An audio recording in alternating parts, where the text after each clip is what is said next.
Jay Sri Radheshyam and welcome. Namaste Gurudevaya Sarvasiddhi Pradayine Sarvamangala Rupaya Sarvananda Vidyayine. The Gospel of Ramakrishna. Interesting readings, actually. Very, very interesting. Today we will continue with this adventure, and here Ramakrishna is telling a second story. Listen to a story. So, some cowherd boys used to tend their cows in a meadow where a terrible poisonous snake lived. Everyone was on the alert for fear of it. One day, a brahmachari was going along the meadow. The boys ran to him and said, "Revered sir, please don't go that way. A venomous snake lives over there." "What of it, my good children?" said the brahmachari. "I'm not afraid of the snake. I know some mantras." So saying, he continues on his way along the meadow. But the cowherd boys, being afraid, did not accompany him. In the meantime, the snake moved swiftly toward him with upraised hood. As soon as it came near, he recited a mantra, and the snake lay at his feet like an earthworm. The brahmachari said, "Look here. Why do you go about doing harm? Come, I will teach you a holy word. By repeating it, you will learn to love God. In this way, you will get rid of your violent nature and ultimately realize Him." Saying this, he taught the snake a holy word and initiated him into spiritual life. The snake bowed down before the teacher and said, "Revered sir, how shall I practice spiritual discipline?" "Repeat that sacred word," said the teacher, "and do not harm anybody." As he was about to depart, the brahmachari said, "I should see you again." Some days passed, and the cowherd boys noticed that the snake did not bite. They threw stones at it. Still it showed no anger. It behaved as if it were an earthworm. One day, one of the boys came close to it, caught it by the tail, and whirling it round and round, dashed it again and again on the ground, and threw it away. The snake vomited blood and became unconscious.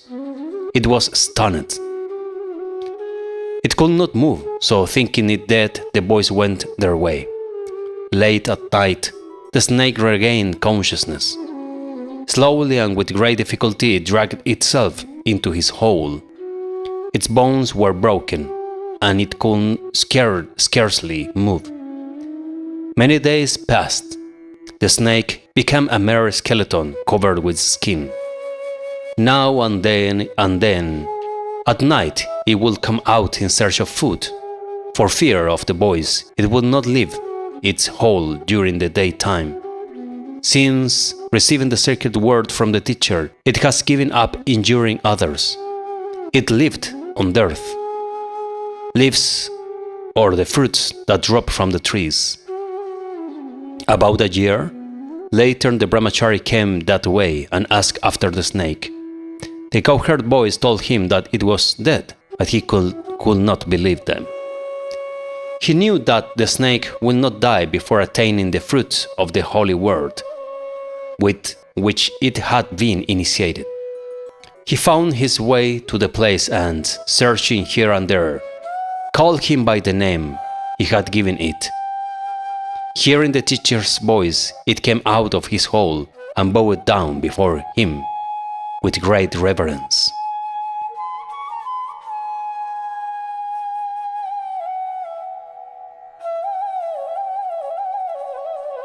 "How are you?" asked the brahmachari. "I am all right, sir," replied the snake. "But teacher," asked, "why are you so thin?" The snake replied, "Revered sir, you order me to not harm anybody, so I have been living only on leaves and fruits. Perhaps that has made me thinner." The snake had become righteous. It could not be angry with anyone. It has totally forgotten that the cowherd voice has almost killed it. The brahmachari said, "It can be a mere want of food that has reduced you to this state. There must be some other reason. Think a little." Then the snake remembered that the voice had dashed it against the ground. It said, "Yes, revered sir, now I remember. The voice one day dashed me violently against the ground. They are ignorant, after all.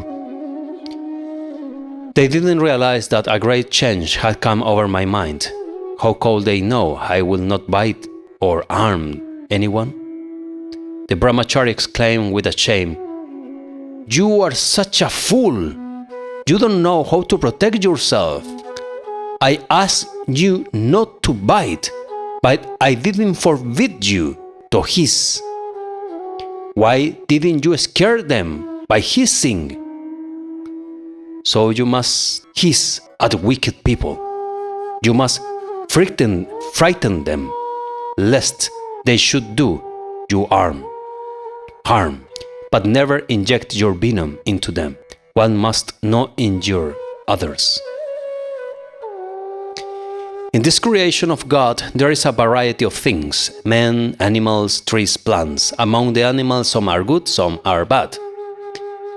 There are ferocious animals like the tiger. Some trees bear fruits sweet as nectar, and others bear fruits that is poisonous. Likewise, among human beings there are the good and the wicked, the holy and the unholy. There are some who are devoted to God and others who are attached to the world. Men might be divided into 4 classes: those bound by the fetters of the world, the seekers after liberation, the liberated, and the ever free. Among the ever free, we may count sages like Narada. They live in the world for the good of others, to teach men spiritual truth. Those in bondage are sunk in worldliness and forgetful of God. Not even by mistake do they think of God. The seekers after liberation want to free themselves from attachments to the world. Some of them succeed and some do not. The liberated souls, such as the sadhus and mahatmas, are not entangled in the world, in woman and gold. Their minds are free from worldliness. Besides, they always meditate on the lotus feet of God. Suppose a net had been cast into a lake to catch fish. Some fish are so clever that they are never caught. They are like the ever free, but most of the fish are entangled in the net. Some of them try to free themselves from it. They are like those who seek liberation. But not all the fish that struggle succeed. A very few do jump out of the net, making a big splash in the water. Then the fishermen shout, "Look, there goes a big one!" But most of the fish caught in the net cannot escape, nor do they make any effort to get out. On the contrary, they burrow into the mud, net and all, and lie there quietly, thinking, "We need no fear anymore. We are quite safe here." But the poor things do not know that the fishermen will drag them out with the net. These are like the men bound to the world. Wow! Really? What a great story. Great analysis. The bound souls are tied to the world by the fetter of lust and greed. They are bound hand and foot. They think that woman and gold will make them happy and give them security. They do not realize that this will lead them to annihilation. When a man thus bound to the word is about to die, his wife asks, "You are about to go, but what are you done for me?" Again, such is the attachment to the things of the world that when he sees the lamp burning brightly, he says, "Dim the light, too much oil is burning," and he is on his deathbed. The bound souls never think of God. If they get any leisure, they indulge in idle gossip and foolish talk, or they engage in fruitless work. If you ask one of them the reason, he answers, "Oh, I cannot keep still, so I am making a fence." When time hangs heavy on their hands, they perhaps start playing cards. There was deep silence in the room. A devotee asked, "Sir, is there no help then for such a worldly person?" "Such a worldly person? Master, certainly there is. From time to time he should live in the company of holy men, and also go into solitude and meditate on God. Furthermore, he should practice discrimination and pray to God for faith and devotion. When a person has faith, he has achieved everything. There is nothing greater than faith." To Kedar, "You must have heard about the tremendous power of faith. It is said in the Purana that Ramachandra, who was God himself, the embodiment of the absolute Brahman, had to build a bridge to cross the sea to Ceylon. But Hanuman, his devotee, trusting in Rama's name, cleared the sea in one jump and reached the other side. He had no need of a bridge. All laugh." Once a man was about to cross the sea. Vibhishana wrote Rama's name on a leaf, tied it in a corner of the man's wearing clothes, and said to him, "Don't be afraid, have faith and walk on the water. But look here, the moment you lose faith, you will be drowned." The man was walking easily on the water. Suddenly he had an intense desire to see what was tied in his clothes. He opened it and found only a leaf with Rama's name written on it. "What is this?" he said to himself. "Just the name of Rama." As soon as doubt entered his mind, he sunk under the water. If a man has faith in God, then even if he has committed the most heinous sins, such as killing a cow, Brahmin woman, he will certainly be saved through his faith. Let him only say to God, "O Lord, I will not repeat such an action," and he need not be afraid of anything. When he had said this, the master sang, "If only I can pass away repeating Durga's name, how canst thou then, O Blessed One, withhold deliverance from me? Wretched thought I am, I may have stolen a drink of wine, or killed an unborn child, or slain a woman or a cow, or even caused a Brahmin's death. But though it all be true, nothing of this can rouse in me the slightest trace of fear.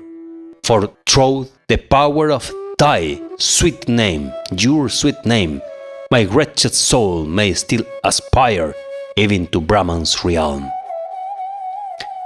Pointing to Narendra, the master said, "You all see this boy. He behaves that way here, but he is quite another person when he plays in the chantni. A naughty boy seems very gentle when with his father, Narendra, and people of his type belong to the class of the ever-free. They are never entangled in the world. When they grow a little older, they feel the awakening of inner consciousness and go directly toward God.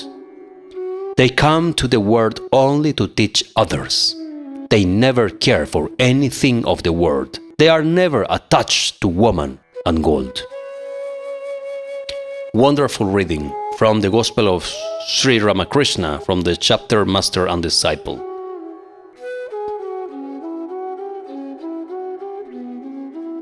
Next will come advice to householders, the Master and Keshav, the Master and Bijoy Goswami, etc., etc., etc. Got intoxicated state.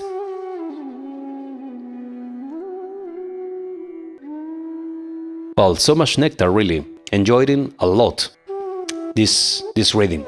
How about you? How did you like it? Great story about the snake and about the fish and the net. Where do you want to be? In the net?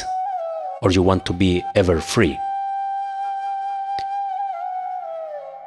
If your answer is to be ever free, then you must start your sadhana today, because there is no time to lose anymore. Thank you very much for watching. As always, do what is correct. Do what is correct. Remember that I am offering Zoom lectures on Sunday evenings. Take contact with me and Gaura Sangha, GHA at the end, Gaura Sangha @gmail.com, or check the email address on the description of this video. Thanks for assisting and see you in the next. Mahavira Radharaman Chalandasteva Ki Jai, Jai Nitai Jai Gaur, Jai Jai Sri Radheshyam, Gaura Premanande Hari Hari.